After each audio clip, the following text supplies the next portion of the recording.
There's a shift happening in the global defense industry that most people outside military and strategic circles haven't fully registered yet.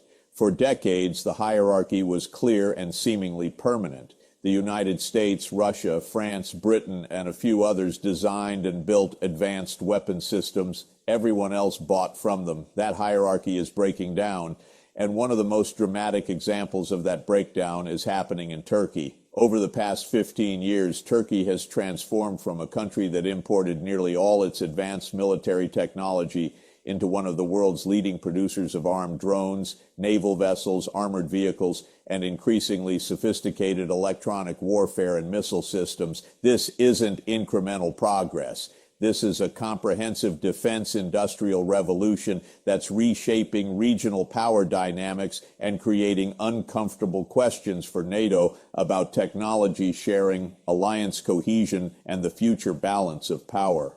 Let me walk you through what's actually happened, why it matters far beyond Turkey's borders, and why this represents one of the most significant shifts in military-industrial capability in the past 2 decades. Because once you understand the scale and sophistication of what Turkey has built, you'll realize this isn't just about one country's arms industry. This is about the decentralization of military power and what that means for global stability. Here's the foundation. In 2000, Turkey imported approximately 80% of its defense equipment. They bought F-16 fighters from America, Leopard tanks from Germany, naval vessels from European shipyards. Even basic armored vehicles and small arms were often foreign-made or assembled under license with minimal domestic content. Turkish defense companies existed, but they were primarily assembly operations or maintenance facilities. The sophisticated design work, the advanced electronics, the precision manufacturing, all of that happened elsewhere. Turkey was a consumer in the global arms market, not a producer. This created dependencies that became vulnerabilities. When Turkey's foreign policy conflicted with suppliers' interests, arms embargoes followed. After Turkey's military operation in Cyprus in 1974, the United States imposed an arms embargo that lasted 3 years. During various periods of tension with Europe over human rights issues, technology transfers were restricted or delayed. Turkish military planners recognized that dependence on foreign suppliers meant their military capability could be switched off by political decisions in Washington, Paris, or Berlin. So they made a strategic choice: build domestic defense industry capability, whatever the cost, however long it takes. The transformation didn't happen overnight. It took decades of investment, planning, and systematic development. But the results are now undeniable and increasingly impressive.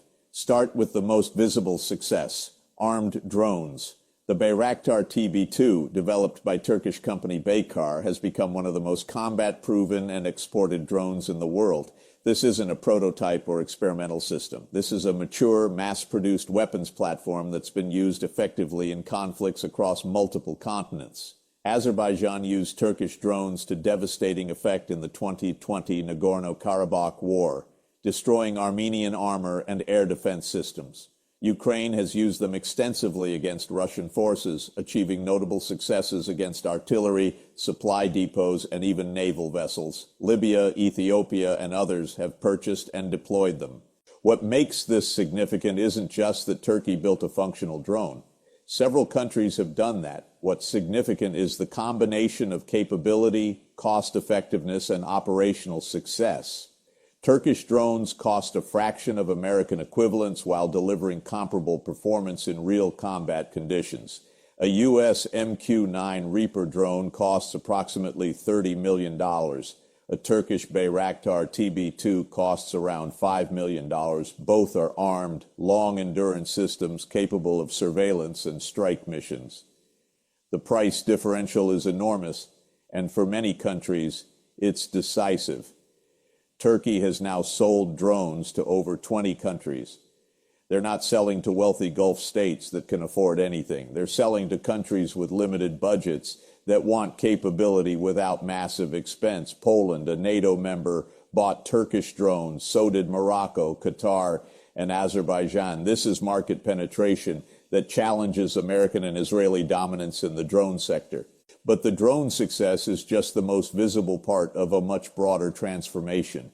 Look at what Turkey has achieved across multiple defense sectors.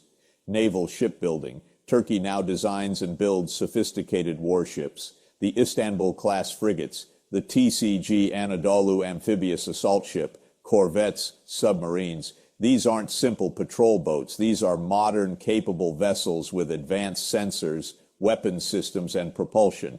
The TCG Anadolu is particularly notable. It's a 230-meter amphibious assault ship that can operate helicopters and potentially drones. Turkey designed it domestically and built it in Turkish shipyards. 20 years ago, Turkey couldn't have conceived of building such a vessel. Now they're exporting naval shipbuilding expertise to other countries. Armored vehicles. Turkey produces the Altay main battle tank, among the most advanced tanks outside the major powers. They manufacture armored personnel carriers, mine-resistant vehicles, and specialized combat vehicles. The technology level is sophisticated, incorporating composite armor, advanced fire control systems, and modern electronics. Missiles and rockets. Turkey has developed multiple missile systems, the SAM cruise missile with a range exceeding 250 kilometers, the TRLG-230 guided rocket system, air defense missiles, anti-ship missiles. This represents capability that very few countries possess, the ability to design and manufacture precision-guided munitions domestically. Electronic warfare. Turkey has invested heavily in electronic warfare systems, radar technology, and communications equipment. These are among the most technically demanding areas of defense technology, requiring advanced engineering and sophisticated manufacturing. What's remarkable isn't just that Turkey developed these systems, it's the speed and comprehensiveness of the transformation. In roughly 15 years, Turkey went from minimal capability to producing competitive systems across nearly every major defense category. How did they do it? The answer reveals a strategic approach that other countries are now studying and attempting to replicate. First, massive government investment. Turkey directed enormous resources into defense R&D and production facilities. Defense spending increased, but more importantly, the composition changed. Instead of buying foreign systems, money flowed to domestic development programs. Second, they focused on integration and systems engineering rather than trying to invent everything from scratch.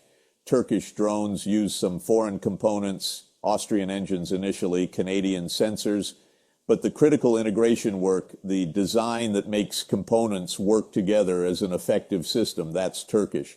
This is smart strategy. You don't need to manufacture every component domestically to have genuine indigenous capability. You need to control the design and integration.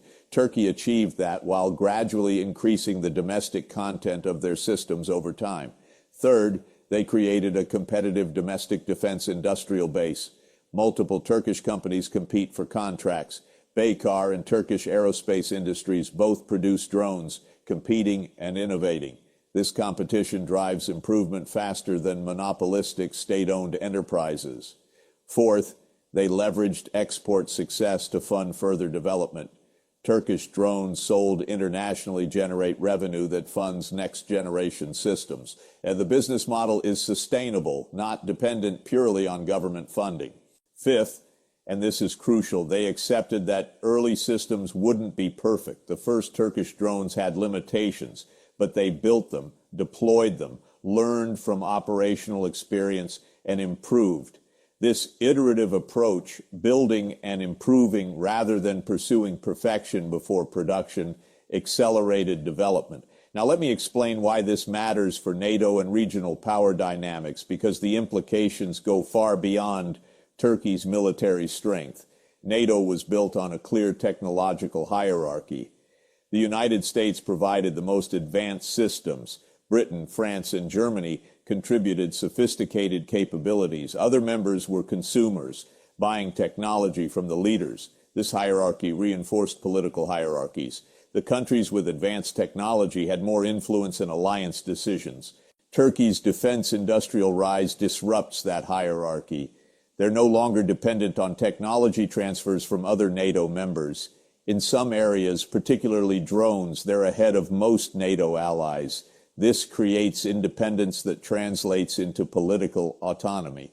When Turkey launched military operations in Syria that other NATO members opposed, they used domestically produced equipment.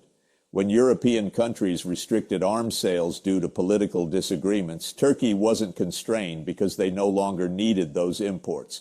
This technological independence enables foreign policy independence, and that makes some NATO allies deeply uncomfortable. There's also the export dimension. Turkey sells advanced weapons to countries that the United States and Europe might not supply.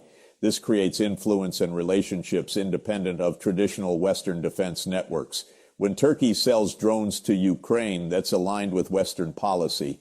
When they sell to Azerbaijan or Libya or potentially others, it may not be. The concern in Washington and European capitals is that Turkey is becoming an independent pole of military technological power within NATO, pursuing its own interests with its own capabilities, not necessarily aligned with broader alliance objectives. This is unprecedented in NATO's history. No member has ever achieved this level of defense industrial independence while remaining in the alliance. It creates tensions that alliance structures weren't designed to manage. For regional power dynamics, the implications are even more profound. Turkey borders Syria, Iraq, Iran, and is close to Russia, the Caucasus, and North Africa. Turkish military power, enhanced by indigenous advanced weapons, makes Turkey the dominant regional military force. Look at what this means practically. In Libya, Turkish military support, including drones and air defense systems, shifted the civil war's balance. In Syria, Turkish operations demonstrated capability to operate in contested environments. In the Eastern Mediterranean, disputes over energy resources are influenced by Turkey's naval and air capabilities. Greece, Turkey's historic rival and fellow NATO member, watches Turkish defense developments with alarm. The military balance in the Aegean is shifting. Greek defense planners face the reality that Turkey can produce advanced systems domestically while Greece must import everything, creating sustainability and cost issues. Arab states in the Gulf have traditionally relied on American and European weapons. Now they're buying Turkish drones and potentially other systems. This creates Turkish influence in regions where they were previously marginal players. The Black Sea region has shifted. Turkey controls access through the Bosporus and Dardanelles Straits and now has indigenous naval and drone capabilities that make them the dominant power in that strategic waterway. Think about what this means for Russia. Turkey shot down a Russian jet in 2015. The relationship was tense, but Russia couldn't isolate Turkey militarily because Turkey had domestic capabilities and NATO membership. Turkey can play a complex game, sometimes cooperating with Russia, sometimes opposing them because they have independent military capability. For Iran, Turkish defense capabilities represent a counterbalance. Iran has invested heavily in missiles and drones.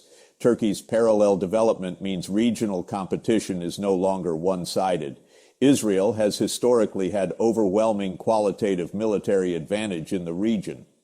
Turkey's technological rise doesn't eliminate that advantage, but it narrows it. Israeli defense analysts pay close attention to Turkish capabilities because the gap is closing. This is the reshaping of regional power. Turkey isn't the strongest military in the region. The United States still has that position through its presence and capabilities, but Turkey is increasingly the strongest indigenous power, capable of projecting force, defending interests, and influencing outcomes without depending on external support. Now let me address the most important question: where is this going? Because Turkey's defense industrial rise isn't finished, it's accelerating. Turkey is developing fifth-generation fighter aircraft, the TFX program. This is extraordinarily ambitious. Only a handful of countries have successfully developed modern fighter jets. The technical challenges are immense, but Turkey is committed, investing billions and making progress. If they succeed, if Turkey produces a domestically designed advanced fighter, that would represent a capability achievement comparable to China's J-20 or Russia's Su-57. It would place Turkey in an extremely exclusive club of countries with indigenous advanced combat aircraft capability. They're developing longer-range missiles, improved drone systems, indigenous engines to replace foreign components, advanced naval vessels, and space capabilities, including satellites and potentially space launch. The trajectory is toward comprehensive defense industrial capability across all major domains, not just producing weapons, but controlling the entire technology chain from basic research through manufacturing to operational deployment.